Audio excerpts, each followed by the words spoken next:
But know that the path you walk is blasphemy and leads only to a miserable death. Very well. Our Lord, indignant, has refused to scurry about, fighting over what miserly scraps they allow us. We are willing to raise the banner of resistance, even if it means heresy. Let's take Aldrich for one. A right and proper cleric. Only he developed a habit of devouring men. He ate so many that he bloated like a drowned pig, then softened into sludge. So they stuck him in the Cathedral of the Deep, and they made him a Lord of Cinder, not for virtue, but for might. The strong take.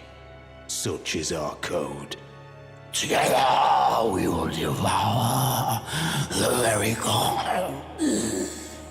Even he was prepared to meet a wretched end when he first took blasphemy unto his very flesh. The man-eater must have left for his true home. Aldrich is said to hail from Irithyll in the Boreal Valley, an ancient fabled city. I wish to be your serpent, your family. The Lord's visits with our champions are always a spectacle.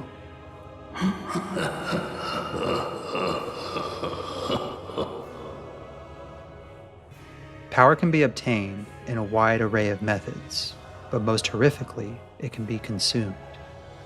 In Lothric and the lands between, there are two lords that would take their power by the mouthful, piece by piece, bite by bite, enjoying the screams of their victims.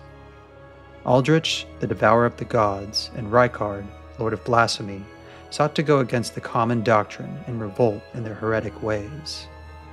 These lords not only ate, they gorged in the unholy acts of cannibalism, serving their respective visions and dreams of a new future. One of the deep sea, the other of the immortal serpent swallowing the world whole. Everyone and anyone is on the menu, even the very gods.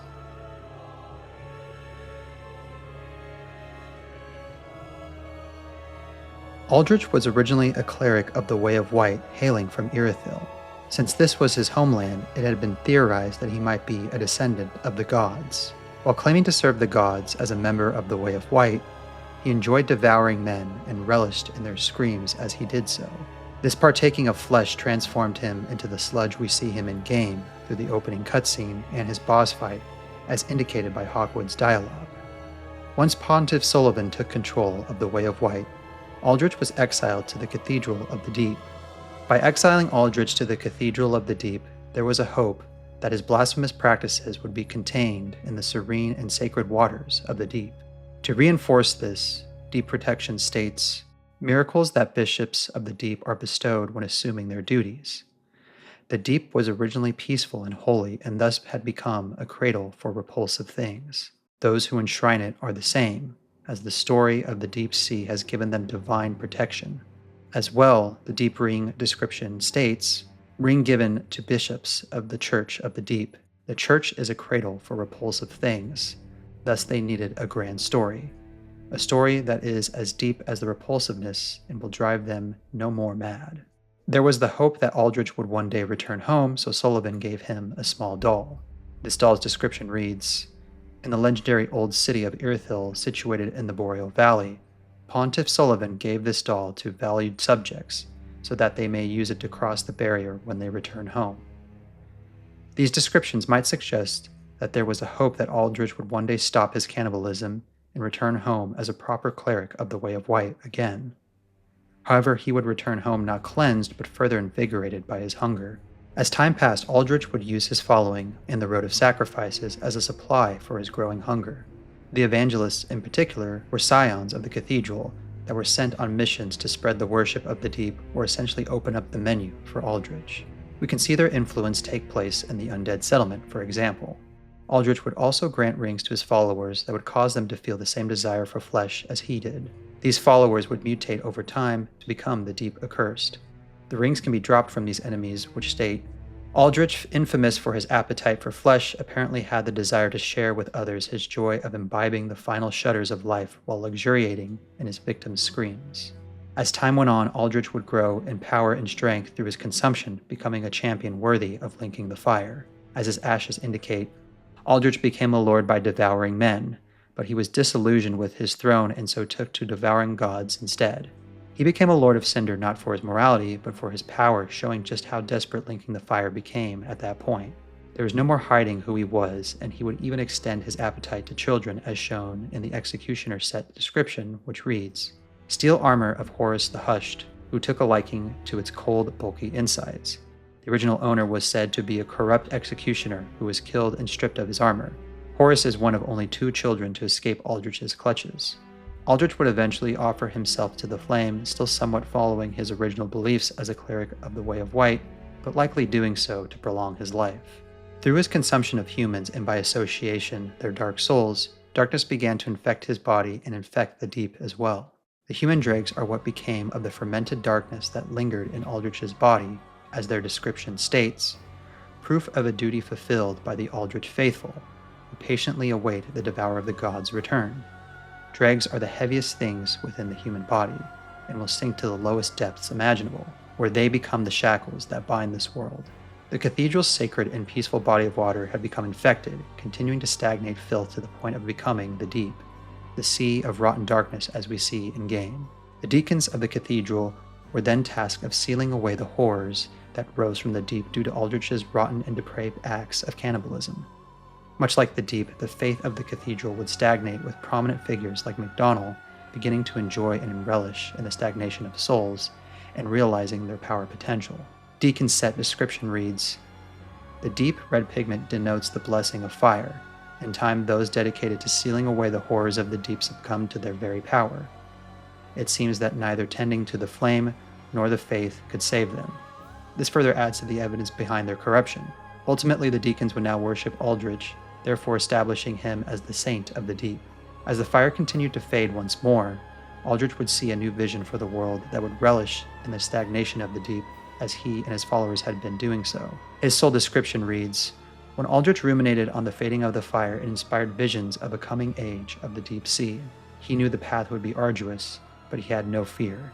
He would devour the gods himself." With his following in tow, he would march on Irithyll, clashing with Sullivan, which led to a deal where Gwyndolin would be relinquished and the pontiff maintained control of the lower half of the city. Aldrich would consume Gwyndolin and then fall into a deep sleep where he saw visions of a young pale girl in hiding, likely to be Priscilla from the Painted World, according to the Leiphunt Scythe description. Aldrich would go against the predominant faith to form his own that would relish all things rotten, stagnant, and reviled.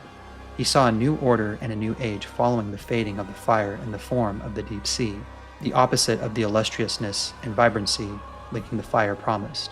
Another lord would go against the pre-established rule and the religion of the world in the form of Rykard, the lord of blasphemy.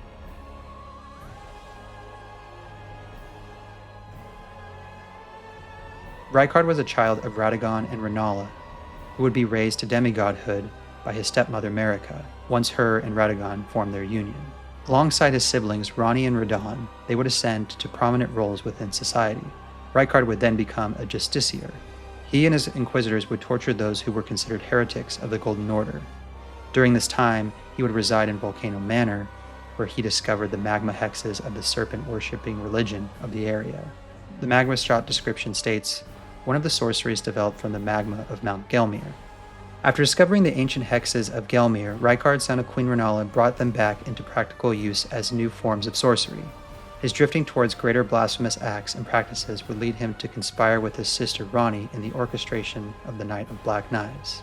The blasphemous claw description reads, "A slab of rock engraved with traces of the Rune of Death can deflect the power of the Black Blade. On the night of the dire plot, Rani rewarded Praetor Rykard with these traces. Should the coming trespass one day transpire, they would serve as a last resort foil, allowing Rykard to challenge Malekith the Black Blade, the Black Beast of destined death." Essentially, Rykard was given the ability to counter Malekith's power with the claw should the need arise.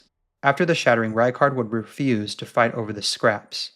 He saw this as debasing, according to Tanith's dialogue.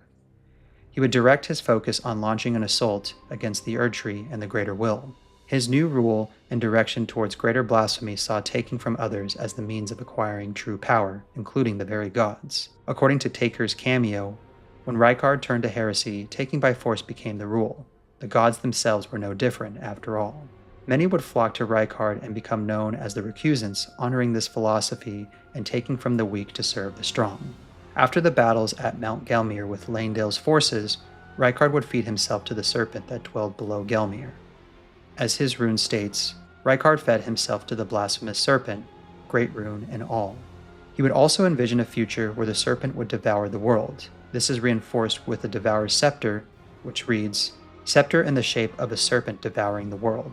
This weapon will one day become the very symbol of the Lord of Blasphemy." A vision of the future briefly seen by Rykard his final moments before being devoured by the great serpent. He would continue feeding on greater champions as time went on. This would result in Rykard's strength growing with his new family. Many of his forces would eventually become disgusted with his new form and blasphemy, abandoning him, even raising their swords against him. Their attempts to put him down, even with the Serpent Hunter, and to slay an immortal serpent, were in vain. The transformation Rykard undertook also created the man-serpents that can be found in Volcano Manor. Once Rykard merged with the serpent, Tanith was the only follower that would remain. She would begin to recruit Tarnished to the manor, continuing his legacy until their strength was unknowingly fed to the serpent. The reviled lord would continue to live on through the continued consumption of great champions. After all, a serpent never dies. We even see this as Rykard's corpse begins to grow again after he is defeated.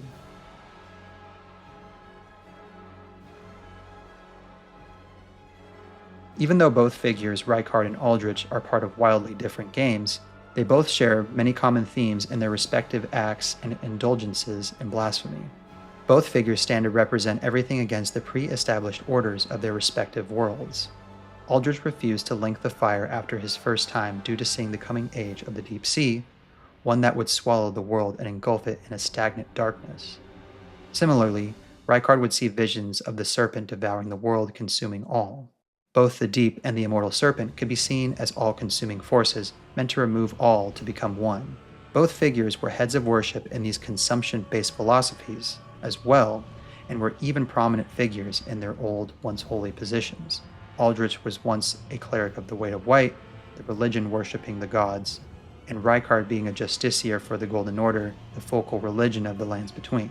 Both of them had a similar fall from grace where their once holy position was corrupted by their acts over time. They saw the potential of their blasphemy and the effect it had on their power. They became addicts to it, eventually resulting in the reviled beings as we find them. In their quest for greater power, they would conspire with other prominent figures, forming alliances, with Aldrich aligning with Sullivan and Rykard with Ronnie. Both of them could be diplomatic should the need arise. They had their aims in mind and didn't see the need to cut off all ties or kill all in their path. Aldrich struck his deal with Sullivan to gain access to Gwendolyn, and Rykard agreed to Ronnie's plans, likely seeing it as aligning with his desires to topple the Golden Order's power and influence. From a mechanical perspective, they would help to cultivate offshoots of sorcery magic in the form of deep sorceries and magma sorceries. These types of magic are an awkward blend between miracle or incantation-based characteristics while being classified as sorceries. Perhaps the mechanical classification of their associated magic serves as a greater reflection of their blasphemous and twisted nature. Obviously, both Aldrich and Rykard gain power by the literal consumption of others. They enjoy this activity and ceremonialize the process with their worshippers, bringing them new menu items. Both also have ambitions to gain power from eating the gods specifically. Rykard relays this with his boss cutscene, wanting to devour the very gods, and we can see Aldrich in the process of eating Gwendolyn. Both seek to gain power from taking it from others. The logic here is sound. The more powerful the being they consume, the greater the power they will receive. Their magical properties also reflect their blasphemy, with Rykard's magma sorceries being a fiery threat to the Erdtree, and Aldrich's deep-sea sorceries going against the practice of relinking the fire. These leaders represent everything evil, disgusting, and putrid, and we love them all for it. They are just as evil and manipulative as the fake holy factions that dictate the narrative of the world. The only difference is that they are extremely open with their intentions. All factions are naturally evil or flawed, but these two figures fully acknowledge and accept their sinister nature. It could be surmised that the Deep and the Serpent represent alternative states of Lothric and the Lands Between. Both of these visions entail complete and total merging and consumption of all things to become one. The deep represents the sea where all things will become stagnant, still, and peaceful, and the serpent being the center where all things will reside as family within its bowels, gods and man alike. With all of this in mind, Rykard can be seen as the evolution of Aldrich. Rykard's following and motives are much more fleshed out when compared to Aldrich due to the added dialogue and cutscenes as well as discussions with various followers. Both of these lords share a similar vision of a new world or future where all succumb to the greater force they have offered themselves to in the form of the Deep and the immortal serpent. Both seek not to simply remove the opposition from their foes, but to have their enemies fuse or join with them in the stomachs of the strong. These lords consume to become more. They don't just choke down the remains of the victims, they worship every sacrilegious morsel. Let the feast begin. Thanks for watching. If you have any additional thoughts on these two characters and the worship surrounding them, feel free to share them in the comments below. If you like my thoughts on From Software Souls games or other video game titles from time to time, subscribe if you are new here and also give this video a like if you got something out of it. I appreciate the support in any way you like to show it. Thank you for watching, and remember, no one can hold you captive. A serpent never dies. Take care.